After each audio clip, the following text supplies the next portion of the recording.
이번 한 주간도 다 건강하시기를 바랍니다. 어제 우리 선수들이 선전을 했습니다.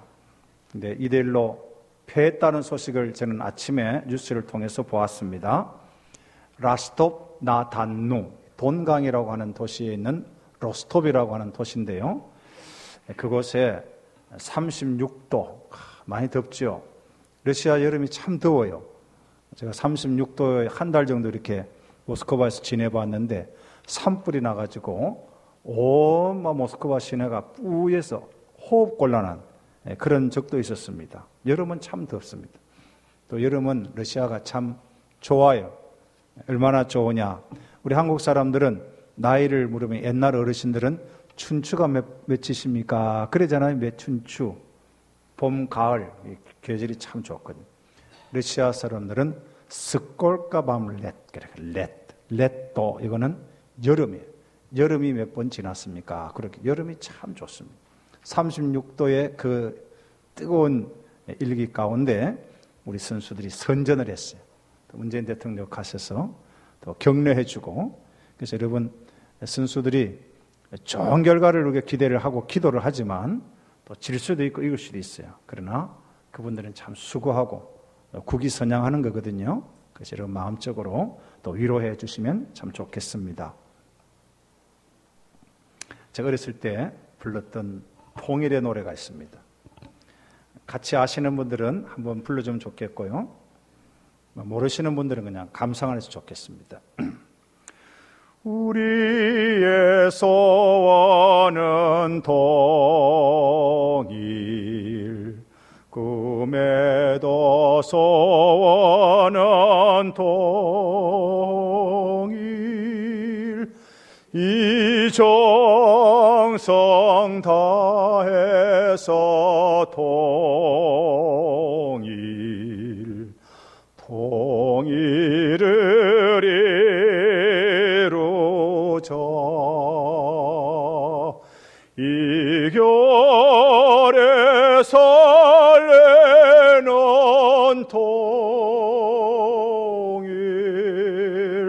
이 나라 살리는 통일, 통일이어서라,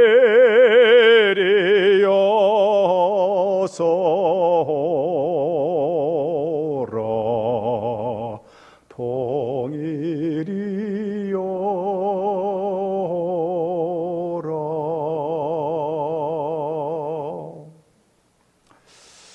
내일이 6.25 전쟁 발발 68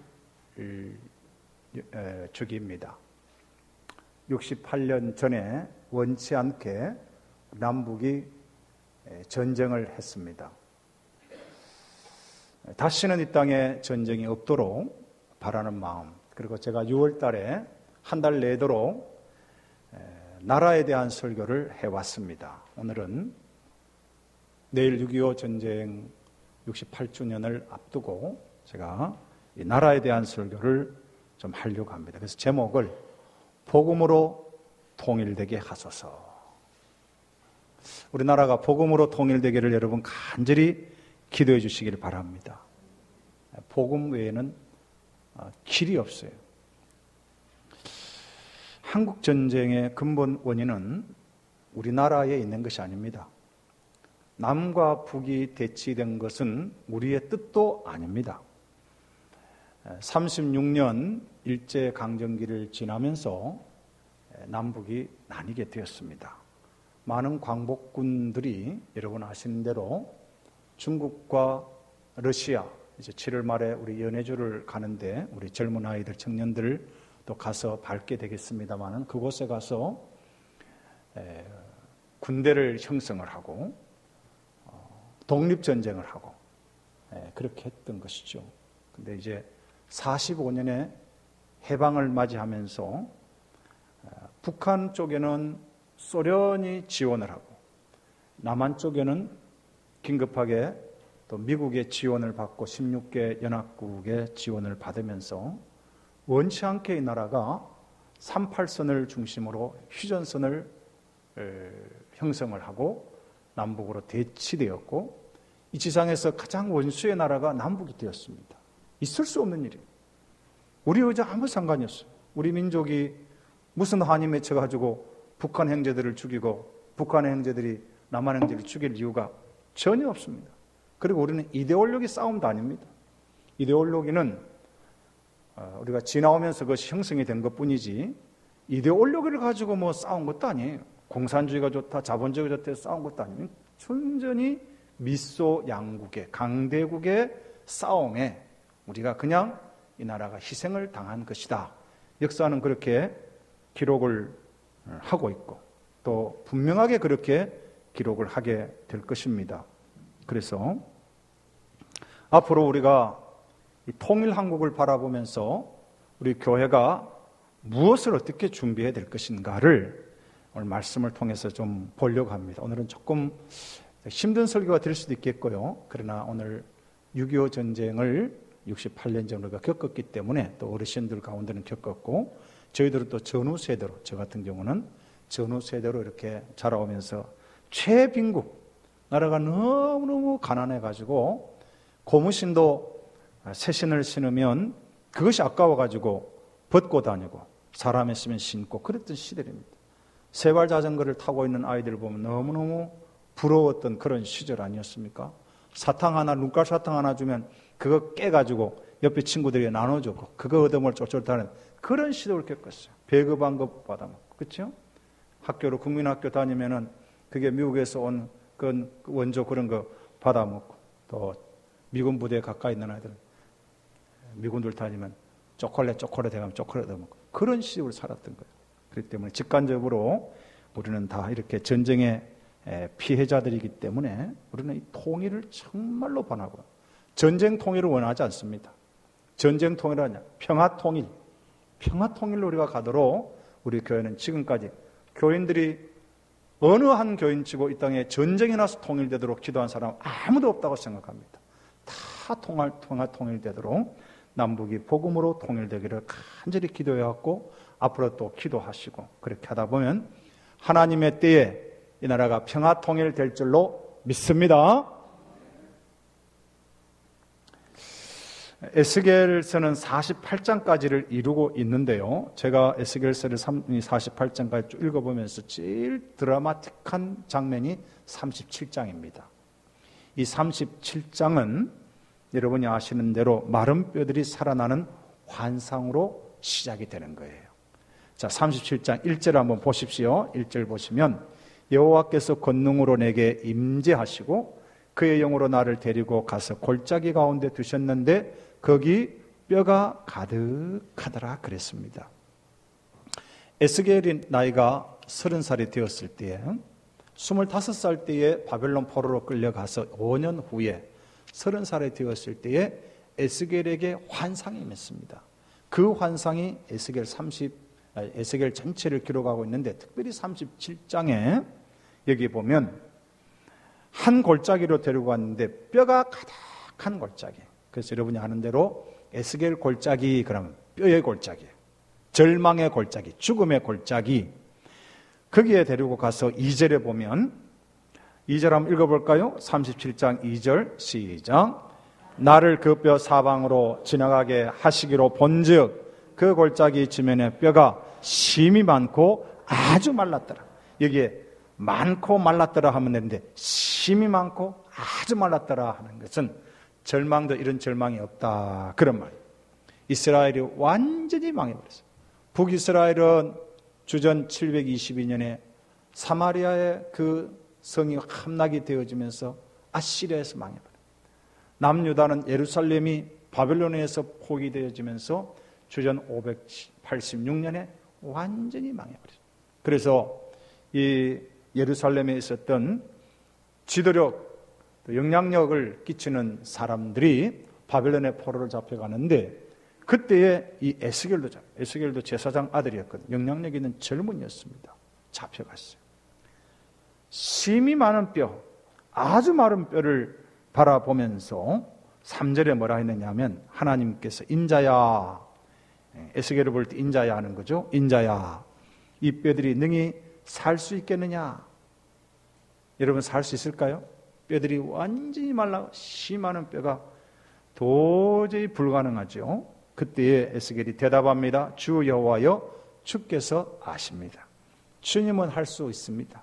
나는 잘 모르겠습니다. 그렇게 말씀했어요. 여러분, 인간의 절망이 하나님의 시작인 것을 꼭 기억하시기 바랍니다. 나는 절망, 물질적으로, 건강적으로, 사랑 관계에 있어서 나는 도저히 일어설 수 없다고 생각해도 하나님께서 여러분과 함께 하시면 그 자리가 일어서는 자리 될 줄 믿으시기를 바랍니다. 민족적으로도 그렇습니다. 저희들이 군대 생활했던 80년, 저는 80년 군대 생활을 했는데요. 6, 70, 80 다 마찬가지겠습니다만 그때 군인들이 아침마다 일어나면 일석조모를 하고 연병장에서 고함을 콱 하면 지르죠. 와 하면 하고 그 다음에 하는 구호가 뭐죠? 때려잡자 김일성, 저부서자 공산당, 이런 거였어요. 그러던 나라가 평화무드로 갈 수 있다는 건 상상도 안 됐어요. 상상도. 어떻게 상상이 됐어요? 우리는 북한을 쳐부숴야 된다 생각하고 김일성의 목을 따야 된다 생각했고, 그렇게 우리 20대 초반에 그런 것으로 각인이 되고 최고의 적은 북한으로 그래 생각을 하면서 군대 생활을 했던 우리나라입니다. 그런데 하나님께서 평화무드로, 하나님 능히 살 수가 있는지 나는 모르겠습니다. 이 나라가 언제 통일될는지 우리는 알 수가 없습니다. 그러나 하나님은 아십니다. 하나님의 때에 하나님의 방법대로 이 나라를 통일시켜 주실 줄을 믿습니다. 그래서 우리는 그냥 기도하는 거예요. 하나님 도와주십시오. 이 땅이 평화 통일되게 해 주옵소서. 그렇게 할 때에 4절, 5절에 뭐라 했느냐 하면 4절 우리 같이 한번 읽어보겠습니다. 4절 시작. 또 내게 이르시되 너는 이 모든 뼈에게 대언하여 이르기를 너희 마른 뼈들아 여호와의 말씀을 들을지어다. 아멘. 여기 마른 뼈는요 남유다의 뼈만 아니에요. 북이스라엘의 뼈 되는 거예요. 여러분, 남유다와 북이스라엘 나뉘었는데요, 솔로몬 왕의 아들 시대, 르호보암 시대에 가서 여로보암이 10지파를 들고 북이스라엘을 형성을 해버렸어요. 그리고 남유대 두 지파, 유대 지파와 베냐민 지파가 형성이 돼가지고 남북이 나뉘었어요. 싸웠어요.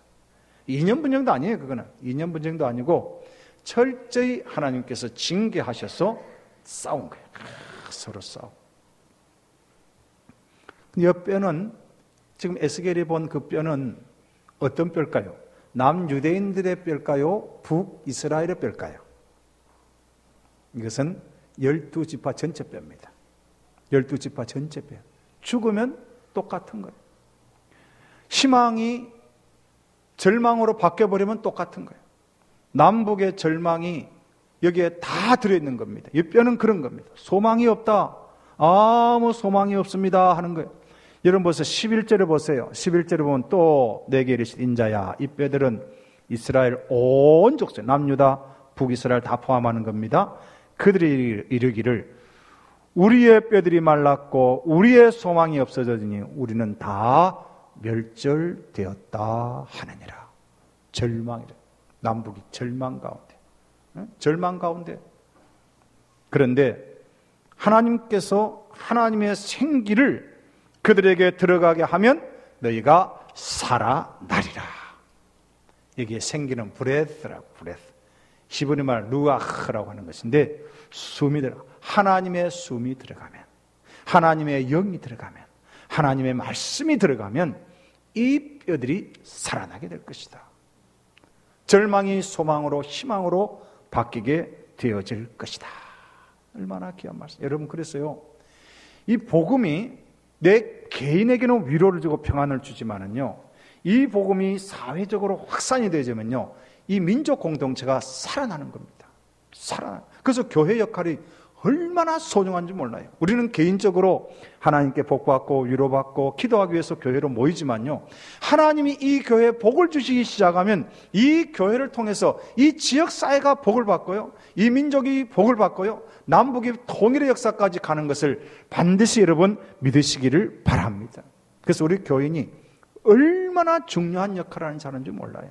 여러분의 입의 말이 얼마나 중요한지 몰라요. 그래서 우리 믿는 사람들이 항상 희망의 말을 전해야 되는, 소망의 말을 전해야 돼요. 이 나라는 평화통이 될 것이다. 하나님이 이 나라에 복을 주실 것이다. 하나님의 말씀과 하나님의 영이 이 땅에 임재하시면 이 나라는 반드시 평화통일 되어질 것이다.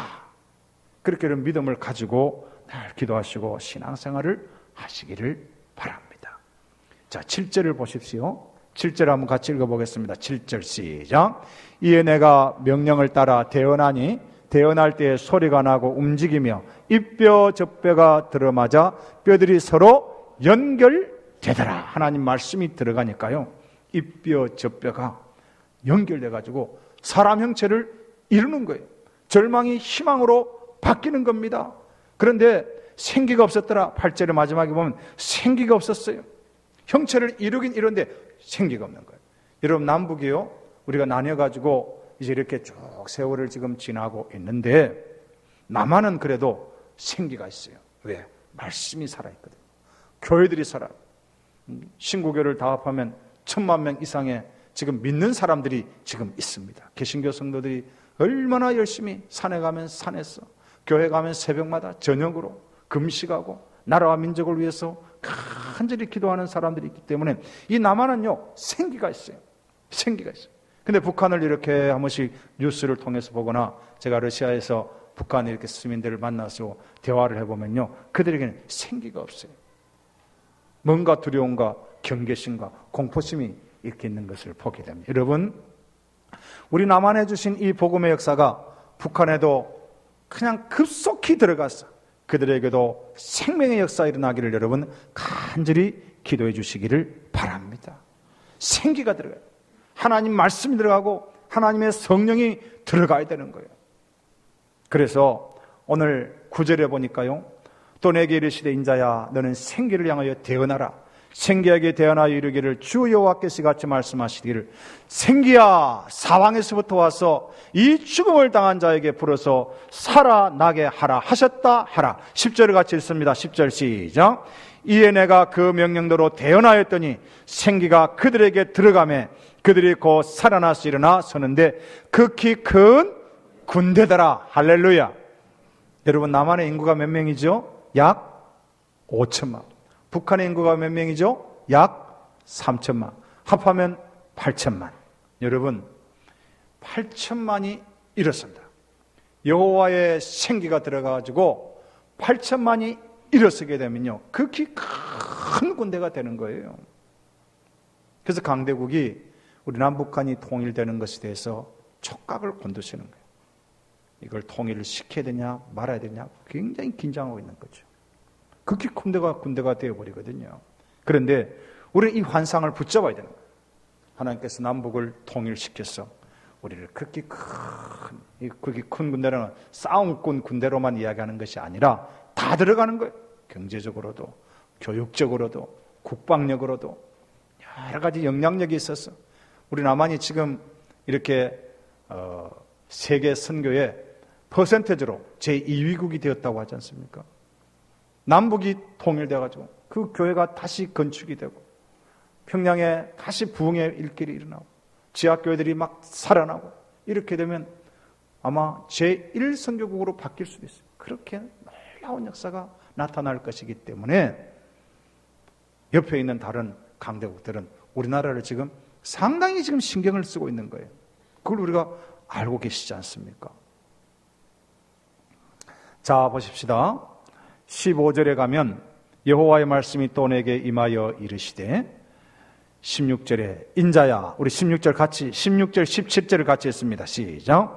인자야 너는 막대기 하나를 가져다가 그 위에 유다와 그 짝 이스라엘 자손이라 쓰고 또 다른 막대기 하나를 가지고 그 위에 에브라임 막대기 곧 요셉과 그 짝 이스라엘 온 족속이라 쓰고 그 막대기를 서로 합하여 하나가 되게 하라. 내 손에서 둘이 하나가 되리라. 아멘. 하나님은 통일의 환상을 보여주는 거예요. 막대기 하나에는 남북의 이름을 쓰고 또 남북의 이름을 탁 쓰고 이것을 하나가 딱 되게 하는 거예요. 이것이 에스겔에게 보였던 이스라엘 백성의 통일의 역사를 지금 말하고 있는 겁니다. 지금은 그들이 나라를 빼앗기고 바벨론 포로 생활을 하고 아무런 힘도 아무런 꿈도 아무런 소망도 없지만은 하나님께서 이 젊은 선지자 에스겔에게 반드시 이 나라는 회복될 것이다. 이 뼈와 같이 마른 뼈와 같은 절망 가운데 있는 이 이스라엘 백성들이지만은 너의 손에서 너 시대에 하나님께서 이 민족을 통일되게 하시고 너 나라로 회복시켜 주실 것이다. 그 말씀을 하는 겁니다. 사랑하는 성도님들, 우리 시대의 통일되기를 간절히 바랍니다. 우리 자녀들 세대는 정말로 북한을 때려잡기 위한 그런 군인이 아니라 나라를 그냥 지키기 위해서 침략군으로부터 우리 나라를 보호하기 위한 그런 군대가 형성되기를 간절히 바랍니다. 하나님께서 행하신 일이 무엇일까요? 하나님은 이 땅에 한 목자를 주시는데, 한 왕을 세우시는데 그 왕의 이름이 다윗입니다. 24절을 보십시오.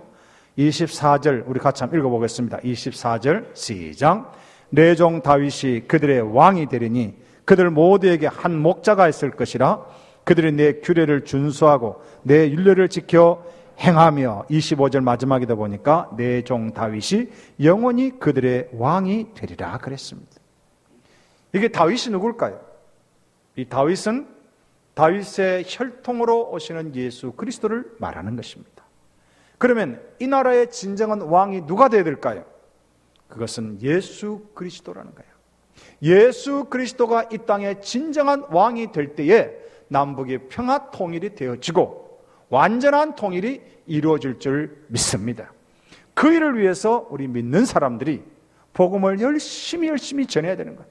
우리가 열심히 모여서 기도하고 우리가 받은 이 복음을 우리 가족들에게, 우리 이웃들에게 열심히 증거하고, 오늘도 저 러시아와 이번 우리 여름에 우스리스크라는 데를 가는데 그곳에 북한 사람들을 많이 만날 가능성이 있습니다.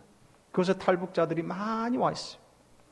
중국에도 많은 러시아 땅에, 저 모스크바에서도 탈북자들을 종종 만났어요. 자, 우리가 그들에게 전해줄 것이 무엇일까요? 빵과 복음을 전해야 되는 거예요. 복음을 전해야 되는 거예요. 주 예수 그리스도의 복음을 전해야 돼요. 이 땅에 32,000명이 탈북자들입니다. 이 탈북자들에 대해서 우리가 관심을 가져야 되는데 그들에게 무엇을 전해야 될까요? 복음을 전해야 되는 거예요. 그래서 우리가 바라는 것은 탈북자들 가운데 통일 이후에 북한에 가서 복음을 전할 그런 영적 리더들이 많이 나오기를 여러분 기대했어요. 제가 신학교에서 학생들을 가르칠 때 북한에서 탈북한 우리 동포가 러시아 시민권을 획득을 했어요.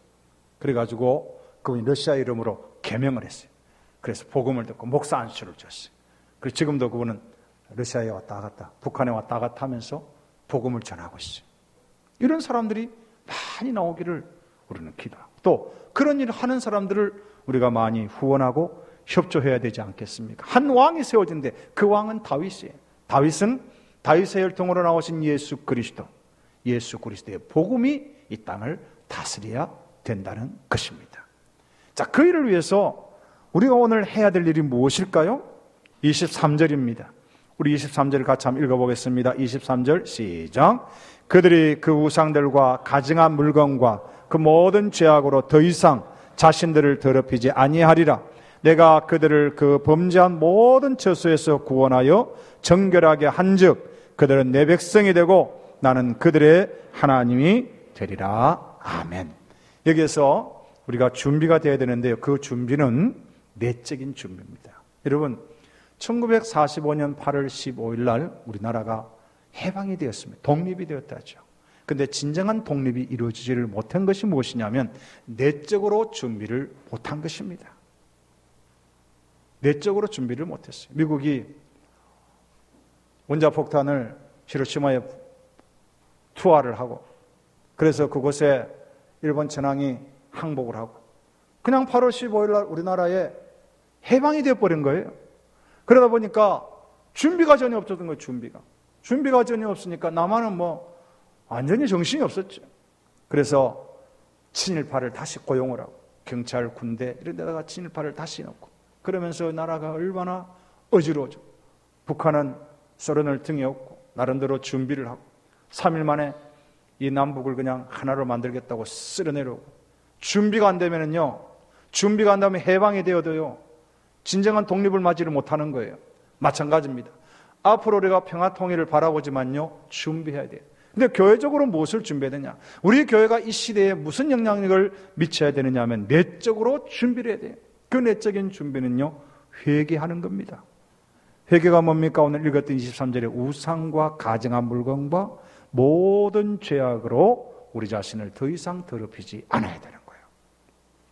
우리가 믿는다 하면서 우리의 가치관이 세상적인 가치관으로 계속하면 안 됩니다. 이런 물량주의는 얼마나 무서운 건지 몰라요.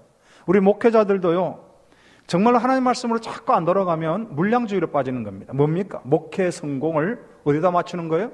교회 사이즈에 맞추는 거예요. 여러분, 그랬어요. 10명대 목사님들은요 100명대 목사님 앞에서 괜히 주눅이 들어요. 100명대 목사님은요 1000명대 목사님 앞에 괜히 주눅이 들어요. 왜 그래? 교인들도 마찬가지예요. 교회에 개척, 동네에 개척하는 교회, 수십 명 모이는 그런 교회가 나가는 것에 대해서 자부감을 가져야 되는데, 교회에 나가십니까? 예, 우리 동네 조그만 교회 나갑니다. 이렇게 해버린다는 거예요. 그러나 좀 이제 볼륨 있고 목사님이 좀 유명한 그런 교회 가면, 제가 서울 모교회 나갑니다. 그런데요, 여러분, 믿음의 사이즈는 그렇지 않습니다. 믿음의 사이즈가 큰 교회 나간다고 믿음이 커지느냐? 아니에요. 작고 연약하고 개척교회, 교회가 힘들고 어렵지만 그 교회 가서 최선을 다하는 성도들요, 거기에 믿음이 더 올곧게 다 잘 자라는 것을 제가 많이 경험을 했습니다. 제가 모스크바에서 개척을 하고 한인 유학생들이나 한인 교인들을 이렇게 불러가지고 이야기를 하면요, 서울의 모 교회를 다닌 사람은 예, 제가 서울 모 교회, 근데 어느 교회를 다녔어요? 예, 제가 동네 조그만 교회 다녔습니다. 이렇게 하더라고요. 그런데요, 제가 지나보니까 조그마한 교회에 나가는 그런 개척교회를 나갔던 그런 형제들이 우리 교회 와서, 모스크바 우리 예수가족교회 와서 더 열심히 봉사하고 참 본받을 만한 그런 신앙의 본을 많이 보여주었습니다. 저는 우리 일신비전교회 참 주위에 많은 교회, 훌륭한 교회, 큰 교회 많이 있지만 여러분 이 교회 오신 것에 대해서 너무나 감사해요. 제가 여러분을 보면요, 우리 교회는 어떤 욕심을 가지고 온 사람이 아무도 없어요. 좀 이름이 있는 큰 교회를 가는 사람들은요, 그 교회 가면 비즈니스가 잘 되잖아요. 우리 교회도 비즈니스 하는 분들이 있어요. 그 교회 가면요 훨씬 더 유익을 받을 수 있지만은 그걸 다 포기하고 이곳에 와 있는 여러분을 제가 얼마나 사랑하고 감사한지 몰라요. 교회는 순수한 마음으로 모여야 되는 겁니다. 교회는 정말로 하나님만을 바라고 내가 헌신하고 봉사하기 위해서 오는 것이지, 그 교회 가서 내가 비즈니스 잘하려고 교회 가는 것은 위험한 신앙이에요. 만약에 그렇다면, 만약에 한국교회가 큰 교회들이 그렇게 모였다면 거기에는 문제가 있는 것이죠. 그런 것을 회개해야 되는 거예요. 물량주의에 빠지고 인기주의에 영합하는 것은 다 회개해야 되는 거예요. 북한의 정부가 회개해야 됩니다. 그것이 뭡니까? 무신론 공산주의를 회개해야 돼요. 김일성 주체 사상, 그리고 3대 세습 뿐만 아니라 탈북자들의 이야기를 들어보면 그것은 강제 노동, 또 정치범 수용소, 이런 곳에서 악랄함이 지금도 있습니다. 지하교회 성도들을 사상 교화를 시켜야 된다 가지고 고통을 주고 죽이고 굶겨 죽이고, 이런 이야기를 우리가 듣고 있습니다. 이거 북한은 그걸 회개해야 돼요. 하나님을 회개해야 돼요. 또 우리 남한 사회는 지금 하나님 앞에서 잘못된 것들이 많이 있습니다. 낙태를 합법화시키는 것, 안 돼요. 성경에서는 그걸 원하지 않습니다. 동성애 합법화, 안 됩니다. 뿐만 아니라 우리 교회가 순수한 신앙을 간직하려고 애를 써야 되는 거예요. 여러분, 우리가요 예수님을 믿는다고 하면서 여러분 사고 속에 흙수저, 은수저, 금수저 이런 거 있으면 안 돼요. 그런 거 있으면 안 돼요. 흙수저, 은수저, 금수저가 우리에게 뭐 그리 중요합니까? 하루에 무슨 수저를 가지고도 3개 잘 먹으면 되지. 금수저 가지면 5개 먹나요? 흙수저 가지면 더 많이 먹어요. 저희들이 어렸을 때 많이 먹었더라고요. 저는 우리 집에, 시골에 우리 집에 큰 방에 고구마 뒤주라는 고구마 창고가 있었는데 심심한 거 까먹고 고구마 구워 먹고, 바닷가에 가가지고 새우 같은 거 물론 남은 것 좀 이렇게 가져왔지만 그거 구워 먹고, 멸치 주워 먹고 보리 비벼가지고 먹고 구워 먹고 그랬어요. 흙수저, 은수저, 금수저를 우리 믿는 사람들이 그런 거 나누면 안 돼요. 그리고 젊은이들 지금 N포 세대라고요. N포 세대. 얼마 전까지 제가 한국에 와서 들었는데 3포 세대, 3포. 3포가 뭐냐 하니까 연애, 결혼, 출산을 포기했습니다. 그리고 좀 이따 가니까 5포 세대라 그래요. 거기다가 플러스 내 집 마련, 인간관계 포기했습니다. 그 다음에 좀 나가니까 7포 세대라 그래요. 거기다가 플러스 꿈과 희망도 포기했습니다. 요즘에는 N포 세대, 그 N포 세대가 뭐냐? 다 포기했습니다. 그래서 젊은이들 말 속에 헬조선, 이 헬은 지옥이라면 지옥. 헬조선을 우리 자손들에게 물려주지 않고 싶습니다. 그래서 한국을 떠나고 이런 시대가 되었어요. 왜 그럴까요? 그것은요, 이스라엘이 망했던 과정이 무엇이냐면 이스라엘이 망하기 전에 지도자들이 타락했습니다. 종교 지도자들이 결탁해서 타락했습니다. 여러분, 그래서요, 우리 이 목사님들 위해서 여러분 특별히 기도해 줘야 됩니다. 제 설교가 유튜브를 통해서 지금 나가는데 뭐 거의 보진 않습니다만은 그래도 간간히 본다 그래요. 우리 종교 지도자들이, 교회 지도자들이 하나님 앞에 회개해야 됩니다. 물량주의에 빠지고 말이에요. 뭔가 이 정부와 결탁하려고 세속주의에 빠지고 쾌락을 유지하고. 제가 얼마 전에 저희 사돈이 호주에서 와가지고 어떤 카페를 갔어요. 카페에 갔는데, 거기 가니까요, 봉고차를 가지고 오는 저 혼자 왔더라고요. 차 한 잔이 21,000원짜리를 제가 한 잔 했는데요. 물론 우리 사돈이 내서 제가 얻어먹긴 했지만은, 근데 제 마음에요, 갑자기 이런 마음이 돼요. 다 보니까 BMW, 한국에 좋은 차들 쫙 앉아있는데, 봉고차가 딱 들어간 거예요. 분위기가 조금 썰렁하더라고, 제 느낌에. 근데 제가 회개했습니다. 왜 목사가 이런 마음을 가지지? 목사가 걸어올 수도 있고, 택시 타고 올 수도 있고, 이거보다 더 작은 차도 가질 수 있는데, 왜 봉고차 타고 온 것에 대해서 내가 괜히 이상한 느낌을 가지지? 그런 마음 들더라고요. 여러분, 종교 지도자들이, 특별히 교회 목사님들이 이런 생각이 없어야 되는 거예요. 하나님 앞에서 우리가 세상의 가치관을 따라가기 시작하면 그런 나라가 망하는 지름길입니다. 하나님 앞에서 우리가 정말로 겸손하고 무엇을 우리가 회개해야 될지 주님 가르쳐 주십시오. 그렇게 하나님의 본체시면서 종의 모습을 입고 오신 분이 예수님이거든요. 모든 것을 다 희생하고 오신 예수님의 뒤를 따라간다면, 우리 교회가 겸손해진다면, 종교 지도자들이 겸손해진다면, 하나님 말씀만을 가르친다면 이 나라가 참된 평화 통일로 가지 않겠나, 그렇게 생각하는 거죠. 독일이 동서로 나뉘어 있다가 통일이 되었습니다. 그런데 그 통일되는 과정에서요, 동독에 라이프치히 성 니콜라이 교회라는 것이 있었어요. 그 교회는 조그만 교회였다고 합니다. 근데 월요 기도회를 그 교회에서 했습니다. 그리고 그 교회가 월요일마다 통일을 주제로 기도한 거예요. 말씀을 듣고 통일을 위해서 우리가 무엇을 할 것인가. 근데 통독이 되는 과정에서요, 동독, 서독 교회들이 계속 물밑작업했다는 거예요. 교류하고, 우리는 하나입니다. 우리는 원수가 아닙니다. 우리는 하나입니다. 계속 기도하고 그렇게 하는 과정 가운데 하나님이 때가 되어 이 동서독을 통일시켰다는 겁니다. 저는 우리 한국교회가 그런 일을 해야 됩니다. 우리 한국교회가 극도의 이기적으로 빠지면 안 돼요. 우리 교회만 잘 되면 된다. 우리만 잘 되면 된다. 그런 생각보다는 이웃에 있는 어려운 교회들이 있지 않습니까? 그 사람들을 도와줘. 선교지의 어려운 교회들을 도와주고, 북한에 어려운 일이 있다면 우리가 그 교회들을 돕기 위해서, 지하교회들을 돕기 위해서, 또 그들을 위해서 복음을 전하는 선교사님들을 돕기 위해서 힘을 쓴다면 하나님께서 이 나라에 빠른 시일 내에 평화 통일의 역사를 허락하여 주실 줄을 믿습니다. 여러분, 합심해서 계속 기도해 주시고, 이 나라가 하나님 보시기에 아름답고 귀한 나라, 평화 통일되는 나라, 그 날까지 우리가 늘 기도하는 일을 힘써 주시기를 주의 이름으로 부탁합니다.